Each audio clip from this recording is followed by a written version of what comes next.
자, 첫 코너 저희는 뉴스픽으로 시작을 하겠습니다. 더 공감 여성정치연구소의 송은희 박사님 안녕하세요. 네, 안녕하세요. 네, 전혜연 사평론가 안녕하십니까? 안녕하세요. 네, 어제 송 박사님 목소리가 좀 안 좋으시더니. 어제 목이 좀 심각하게 안 좋았는데 감사한 일이 집에 갔더니 제 지인이 방송을 듣고는 목이 이렇게 안 좋을 때는 도라지청을 먹어라 그러면서 도라지청을 만드신 걸 보내주신다 그래가지고요. 예. 제가 다음 주에는 더 좋은 목소리로 아마 찾아뵙지 않을까. 기다리겠습니다.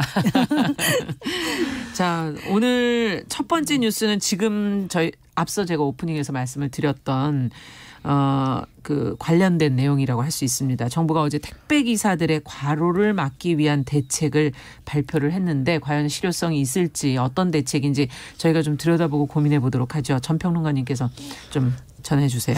예, 소식을 전하면서 우리가 코로나19라는 굉장히 특수한 상황에서 보통 우리들의 영웅하면 의료진을 많이 떠오릅니다. 그러나 맞아요. 최근 들어서는 의료진들에게 영웅이라고 할 것이 아니라 그 현장에 가 있는 사람들이 얼마나 열악한 환경에 놓였는지를 노동 존중 관점에서 봐야 된다는 주장이 나오고 있고요.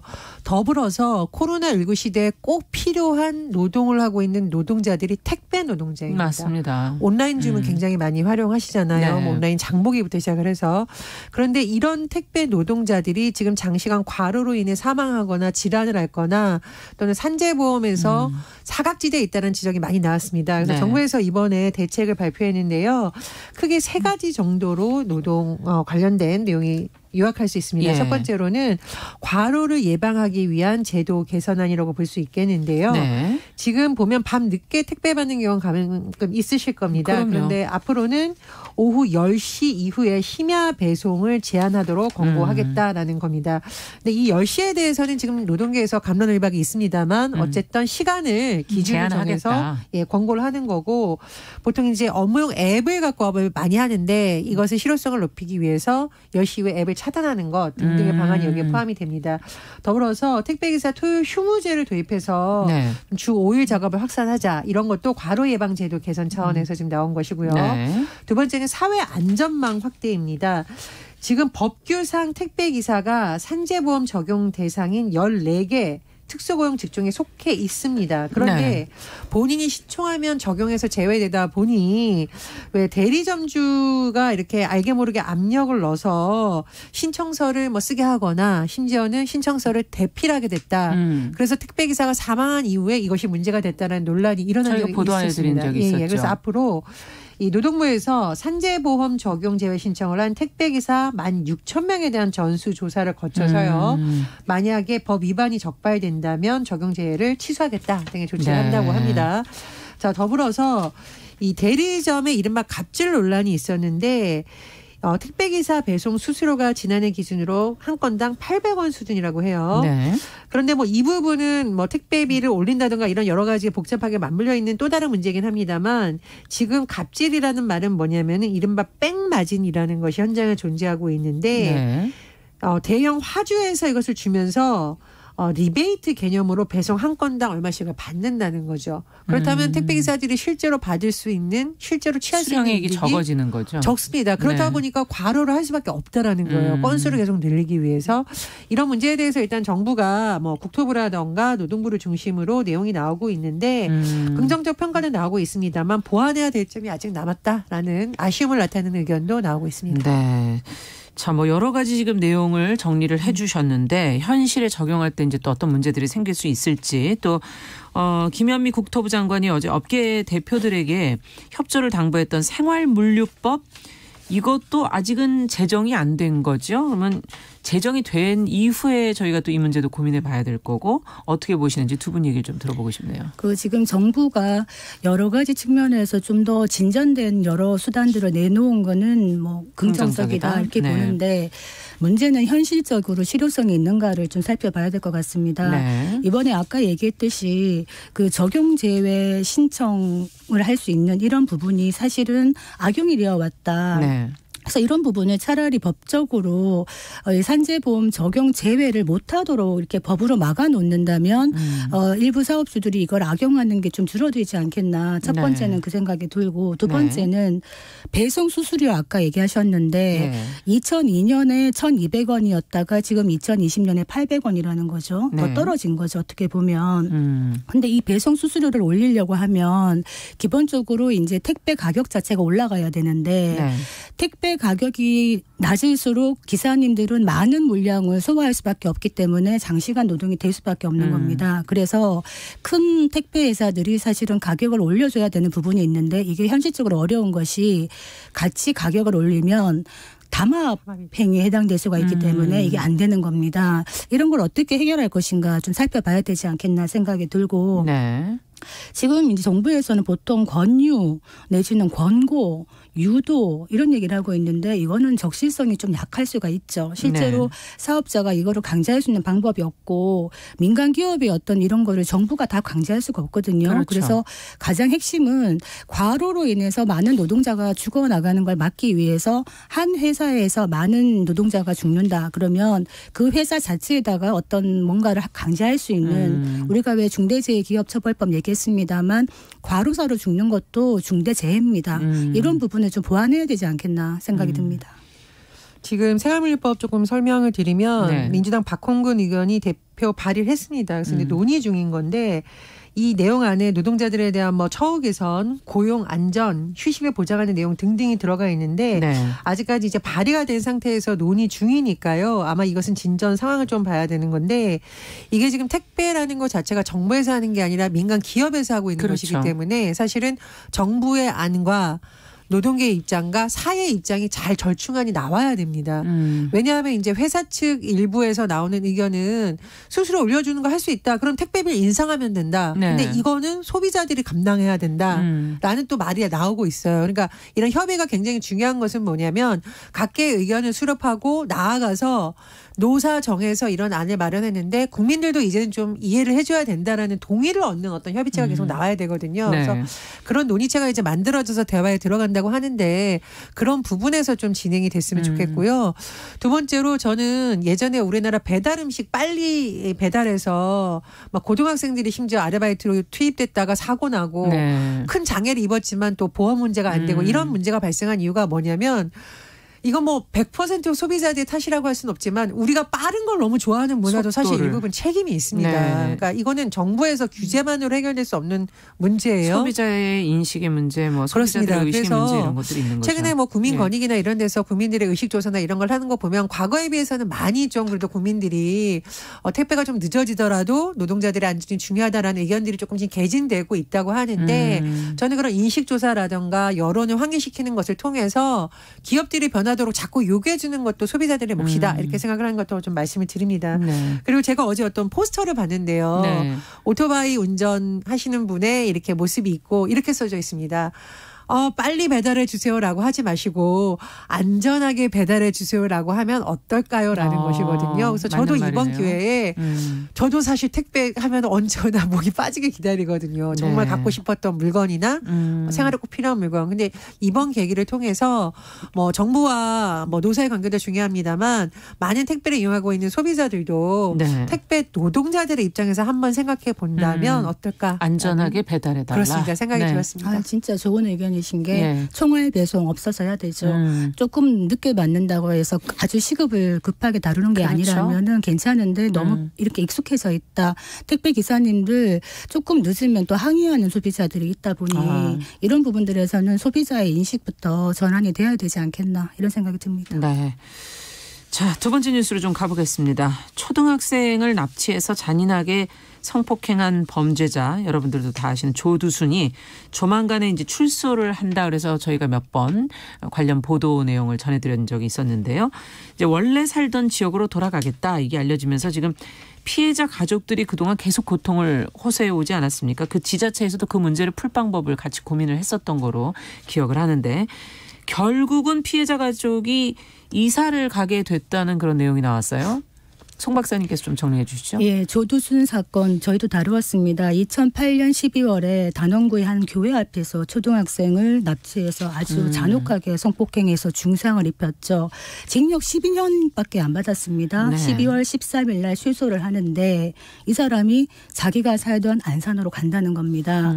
그러자 누가 가장 긴장했느냐? 거기에 계속 살고 있던 피해자, 가족 그리고 이웃들까지 다 불안에 떨고 있다 이런 얘기인데 결국 그 피해자 가족이 경기 안산을 떠나게 되었습니다. 네. 그 아버지의 언론 인터뷰에 의하면은 새로 집을 구해서 다른 곳으로 이제 간다. 사실은 그 아이가 계속 내색을 안 하고 있다가 이사 이야기를 하니 어떤 말을 했냐. 도저히 여기서 살 자신이 없다. 이렇게 그 피해 아이가 얘기를 했다는 겁니다. 그동안 그러면 왜 이사를 안 가고 거기 살았나 이런 이야기를 하시는 분이 있는데 아버지의 말에 의하면 이런 끔찍한 사건을 겪고도 계속 이사를 하지 않았던 거는 왜 우리 피해자가 도망을 가야 되느냐. 그것도 맞는 말이죠. 맞죠. 네. 그리고 이제 그랬는데 결국에는 아이도 힘들다고 하고 이웃들한테도 왠지 미안한 마음이 든다 그랬는데 어떻게 이사 비용이 도움이 됐느냐. 그때 그 사건이 있었을 때 그 수술비를 사실 성금을 모았던 적이 있습니다. 2008년 이후에. 근데 이번에 이런 사연을 듣고 국민들이 십시일반 힘을 모아가지고 2억 원의 성금을 모았습니다. 네. 그래서 그 부분을 가지고 이제 도움이 많이 되어서 지금 이사를 가게 되었거든요. 그래서 그 성금을 보내면서 성금 보낸 사람 이름을 안 적고 사랑해, 힘내 이런 걸 적어 보내셨다 그래요. 그래서 이게 좀 작은 위로가 되지 않았나 이런 생각이 듭니다. 네. 지금 말씀해 주신 것처럼 이 피해자가 가해자를 피해서 떠나야 하는 게 맞는가 정말 좀 답답한 생각도 들기도 하고요. 피해자의 고통을 가장 먼저 좀 생각을 해야 될 텐데 또 그 조두순이 그 지역으로 간다면 또 그곳에 살고 계시는 분들은 또 혹시 재범에 따른 그런 공포를 계속 안고 살게 되시진 않을까 하는 그런 걱정도 되고요. 참 여러 가지 정말 생각이 드네요. 두 분은 어떻게 지금 보고 계시는지요?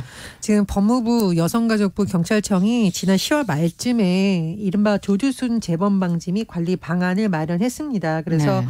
뭐 경찰이 어떻게 출처하고 CCTV는 어떻게 하고 전자발찌는 어떻게 하고 하는데 이런 노력 자체를 비판할 수는 없지만 근본적인 문제를 한번 돌아봐야 된다라는 거죠. 네. 그러면 앞으로 이런 중범죄자들이 특히 아동을 대상으로 한 성범죄를 이렇게 반복적으로 하는 사람들이 출소한 이후 중심으로 자꾸 개선책을 마련하려고 하는 노력은 저는 한계가 있다라고 봐요. 그렇죠. 그래서 우리가 사법부의 중요성이라든가 우리 프로그램에서 판결에 대해서 소리 높여서 비판하는 이유가 뭐냐면 네. 재범 가능성이라든가 죄질이라든가 이런 걸 봐서 격리를 좀 할 수 있는 방안에 대해서 근본적으로 고민을 해야 되는 시점이 왔다고 생각을 합니다. 형량도 정말 제대로 된 것인가 그렇습니다. 하는 이게 부분부터. 우리 예. 듣는 사람 입장에서는 아무 생각 없이 들을 수 있지만 피해자의 입장에서는 1년, 2년이라는 것이 엄청나게 큰 그럼요. 것이거든요. 그 부분을 생각해 봐야 된다고 생각을 해서 우리 프로그램에서 한번 다뤘던 내용입니다. 그 보호수용 제도를 비롯해서 정말 이렇게 재범 가능성이 높거나 전문가 진단을 받았을 때 중독 수준으로 되어 있는 사람들은 아예 판결에부터 격리를 하는 방안을 이제는 도입해야 된다는 주장이 계속 나오고 있습니다. 그래서 이게 예전에 뭐 인권 문제라든가 맞물려서 국회에서 번번이 좌절됐었는데 21대 국회에서 이런 이른바 조두순 방지법이 많이 발의됐다고 해서 저는 좀 이제는 좀 다른 관점에서 논의가 돼야 된다고 생각을 하고요. 예. 미국이나 유럽 같은 경우에는 아예 재판 단계에서부터 형량이 어마어마한 거. 어마어마하죠. 왜 형량을 어마어마하게 했냐. 격리시키기 위한 겁니다. 네. 아니 아동 성범죄라는 것 자체가 네. 중독성이 있는 질환적이라는 것이 전문가들이 진단이 많습니다. 그래서 그런 부분에 대해서 이제는 좀 고민해야 될 시점이고 21대 국회가 처리해야 된다. 저는 이렇게 생각합니다. 그 조두순을 면담했던 프로파일러가 한 말이 있습니다. 네. 이 아동 청소년 범죄자들이 중독 증상이 있기 때문에 이 사람들은 처벌로 인해서 기회가 단절됐을 때 멈추지 본인 스스로 멈추지 못한다. 이것은 재범 위험성이 높다는 이야기인데요. 그러네요. 실제로 한번 사례를 들어보자면 올 상반기에 어떤 또 아동 성범죄 사건이 있었습니다. 네. 이 가해자가 조두순과 같은 해였던 2008년도에 아동 6명을 상대로 성범죄를 저질렀어요. 그런데 이 사람 역시 12년밖에 살지 않고 나왔습니다. 네. 나오고 난 다음에 어떻게 했느냐. 전자발찌를 산 상태로 또 아동을 상대로 성범죄를 저질렀어요. 네. 그렇다면 아까 얘기했듯이 이 아동 성범죄자들이 출소하고 나서 우리가 마땅한 대책을 세우고 있었다면 또 다른 피해자를 막을 수 있었겠죠. 네. 이 사람은 이 사건으로 18년, 징역 18년 다시 또 수감이 됐습니다만 예. 그 피해 아동은 어떻게 하겠습니까? 그렇기 때문에 근본적인 대책을 세워야 된다. 우리가 독일 같은 경우에는 치료수용법이라고 2011년에 만들어가지고요. 치료수용법. 네, 기간에 제한 없이 약물치료와 보호수용제를 병행을 합니다. 네. 그렇기 때문에 이런 부분에서 우리가 보호치료 이런 부분을 뭐 가해자에 대해서 인권을 많이 제한한다. 지금 징역형이 높아졌지 않느냐 이런 얘기를 하고 있는데 징역형이 높아졌더라도 실제로 출소하고 난 다음에 이들이 사회에 방치가 됐을 때 또 다른 잠재적인 피해자들을 어떻게 구제할 것인가에 대한 입법이 네. 이루어져야 되는 시점인 것이죠. 네, 아동 성범죄가 그 아동에게 주는 피해가 얼마나 큰지와 지금 말씀해 주신 재범률이나 중독성에 대한 부분의 과학적 연구나 전문가들의 의견도 굉장히 중요할 것 같네요. 알겠습니다. 앞으로 또 저희가 계속 이 관련된 내용들은 보도를 살펴보면서 대책을 조금 더 고민해 봐야 될 것 같습니다. 자, 마지막으로 우리나라에서는 지금 8촌 이내 혈족끼리는 결혼을 지금 못하게 돼 있다고 하는데 제도적으로 이게 결혼의 자유에 침해하는 것이다라는 것을 놓고 어제 헌법재판소에서 논쟁이 벌어졌다고 하거든요. 어떤 내용인지 저희도 한번 이 문제를 좀 고민을 해보도록 하죠. 전평론가께서 좀 정리해 우리나라 주시겠어요? 민법상으로는 이것이 금지되어 있습니다. 그러면 할 수는 있는데 이게 혼인 무효가 되는 거죠. 쉽게 말해서 8촌 이내 혈족 사이의 혼인을 금지하고 뭐 위반해서 굳이 혼인 신고를 한다. 그러면 이게 혼인이 무효가 됩니다. 그런데 최근에 뭐 편의상 A 씨라고 칭하겠습니다. 네네. A 씨가 2016년 5월 B 씨와 혼인 신고를 했는데 이 B 씨가 같은 해에 6촌 사이다 법원에 혼인 무효 소송을 냈습니다. 법원이 받아들였겠죠. 현재 예. 민법상 그러하니까요. 그래서 A 씨가 항소했고 재판이 진행되는 과정에서 이런 내용에 대해서 위헌법률 심판 제청을 신청을 했습니다.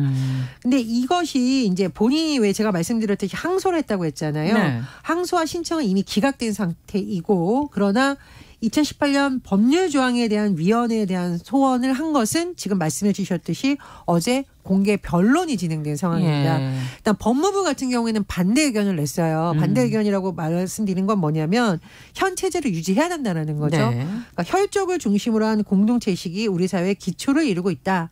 그리고 혼인의 자유가 가족 공동체 질서를 유지하려는 공익보다 우월하다고 단정하기 어렵다라는 것이 법무부의 입장입니다. 네. 그러나 A 씨를 뭐 변호하는 측이라든가 일부 전문가들 경우에는 5촌 이상의 혈족과는 더 이상 생활 공동체라는 실체가 존재하지 않는다. 그래서 근친혼의 금지 범위를 4촌 이내의 혈족으로 축소하는 게 타당하다. 이런 의견도 나왔습니다. 자, 이걸 어떻게 봐야 될까요? 지금 뭐 시대는 좀 많이 변화됐고 예전에는 뭐 8촌이면은 얼굴을 늘 보던 그런 사이인데 요즘에는 누가 8촌인지도 잘 모르긴 하는 그런 현실이긴 한 것 같은데 어떻게 보세요? 요즘 뭐 사촌들도 거의 얼굴을 모르는 사촌들도 꽤 많은 시대가 많이 변했죠. 예. 그런데 민법에서는 8촌 이내 혈족 사이 혼인을 금지하고 있다. 네. 여기서 한번 공부를 시작해 보면 우리가 이제 보통 요새 단촐하게 살다 보니까 예. 친척 관계를 잘 몰라요. 근데 혈족이라고 하는 거는 직계 혈족도 있고 반계 혈족도 그렇죠. 있죠. 그런데 우리나라 민법은 8촌 이내의 혈족이라 그래가지고 굉장히 포괄적이에요. 제가 느끼기에는. 그렇다면 혼인을 금지하는 범위가 넓다 이렇게 볼 수 있는데 어떻게 보면은 혼인과 가족 제도라는 거는 사회의 기본적인 제도로서 그 나라 국민들의 어떤 인식이라든가 이런 게 다 반영이 되어 있는데 네. 지금 8촌 이내 혈족 간의 혼인을 만약에 허용한다 그러면 국민들이 어느 정도 인식으로 동의를 할 수 있는가는 모르겠습니다. 잘 모르겠습니다만 한번 살펴는 봐야 되겠지만 저는 이 범위가 넓다고 생각합니다. 왜냐하면 독일, 스위스, 오스트리아 같은 경우를 보면 3촌 이상 반계 혈족 사이 혼인 이상은 이제 허용을 합니다. 네. 반계가 들어가죠. 예. 그리고 미국, 영국, 프랑스, 이탈리아, 일본 같은 경우에는 4촌 이상 반계 혈족이면은 또 허용을 합니다. 네. 여기서 반계 혈족이라는 거는 우리가 나의 직계 존속, 나의 직계 비속만 직계 혈족이죠. 예. 나머지 형제 자매와 형제 자매의 직계 비속 다 뭐 이를테면은 조카라든가 고모, 삼촌 다 반계입니다. 그렇죠. 그렇기 때문에 이게 반계까지 넓힌다 그러면은 굉장히 범위가 넓어지는 거라 혼인이라는 거는 어떻게 보면은 개인의 행복 추구의 중요한 부분이고 개인의 자유의 영역인데 이것이 어떻게 가족제도 보장이란 것과 이 법익의 균형을 맞느냐 개인의 자유에 대한 과도한 침해가 안 되느냐 전 이 부분에서는 좀 손을 볼 필요가 있다. 네. 이렇게 생각을 합니다. 어떻게 보세요? 글쎄 뭐 헌재가 어떤 결론을 내릴지는 좀 두고 봐야겠지만 저도 박사님하고 생각이 비슷한 부분이 뭐냐면 가족 제도라는 것이 예전에는 우리나라가 대가족 제도였었고 그렇죠. 약간 집성촌 형태의 가족 제도가 많았습니다. 그리고 워낙 이 혈족을 따져서 하는 것이 강했는데 지금은 그런 문화 자체가 많이 바뀌었고요. 그래서 완전히 폐지하기는 어렵지만 일부분 다시 검토를 해서 조금 좁히는 것은 필요하다고 생각을 합니다. 그리고 이것이 헌법재판소까지 간 이유는 이 법이 헌법의 정신에 맞느냐 안 맞느냐를 봐야 된다는 네. 거잖아요. 그래서 이 헌법소원을 낸 A씨 같은 경우에는 이게 너무 광범위해서 헌법상 과잉금지의 원칙에 위배된다라고 주장을 하고 있습니다.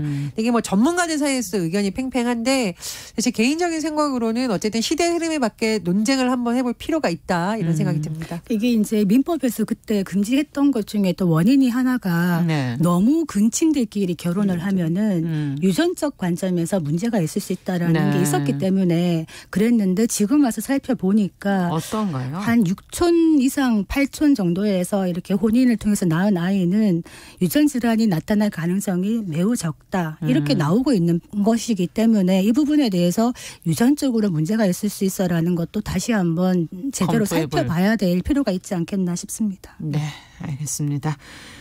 이번 주 한 주 수고하셨습니다. 뉴스픽 전혜연 평론가 더공감 여성정치연구소 송문희 박사 두 분 수고하셨습니다. 감사합니다. 자, 정용실의 뉴스 브런치 듣고 계신 지금 시각 10시 29분이고요. 라디오 정보센터 뉴스 듣고 오겠습니다.